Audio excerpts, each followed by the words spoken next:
Selamat pagi. Jadi hari ini saya kembali lagi cerita tentang em, ada satu cerita ibu dengan anak-anaknya masih bayi sekitar umur 6 tahun. Jadi ibunya ini mengajak anaknya pergi ke kebun. Jadi kalau kebunnya orang Papua itu biasanya bawa anaknya, terus isi anaknya itu pakai noken. Jadi ketika bawa anaknya pakai noken, ibunya itu menggantung anaknya di samping kebun. Jadi di samping kebun itu ada kayu, terus ibunya tuh menggantung anaknya tuh di kayu tersebut.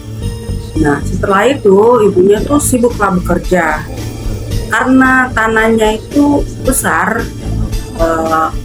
tanahnya luas. Jadi ibunya itu bekerja di bagian sudut sana. Jadi sudutnya tuh agak mungkin berapa kilometer lah, jauh lah, lumayan. Anaknya tuh terbangun dan menangis, tapi ibunya itu tidak mendengarkan. Jadi ceritanya, kalau di daerah kami itu, kalau anaknya menangis, jadi waktu itu kira-kira jamnya sudah jam 5 sore. Jam 5 sore, jadi kalau sudah jam begitu anak kecil tidak boleh menangis. Cerita dia dulu, tidak tahu dia masukin nurbaya atau tidak, juga kadang kurang. Nah setelah anaknya tuh menangis sampai udah capek, ibunya tuh tidak mendengarkan, lah tiba-tiba muncullah sesosok perempuan yang pakai baju putih, pokoknya baju putih dan ya kayak bolong-bolong, pindar bolong lah, itulah itu. Muncullah itu, kira anaknya yang lagi sedang tidur aja. Udah ibunya pegang noken, anaknya di atas tenang.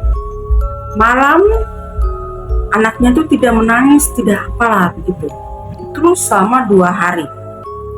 Nah ibunya tuh heran kenapa anaknya begitu. Terus lihatlah si ibu ini ke dalam noken itu, ternyata itu anak setan. Dan itu pernah terjadi seperti begitu di kampungnya kita, dan itu kita dapat cerita dari orang tua, ada juga yang dari tante atau dari siapapun lah begitu. Jadi katanya jam 6 terus anak kecil tidak boleh menangis. Nah mungkin cerita horor ini tuh mungkin dunia hayalan atau apa, tapi itu memang diceritakan seperti begitu kepada kita. Jadi terima kasih teman-teman sudah mendengarkan.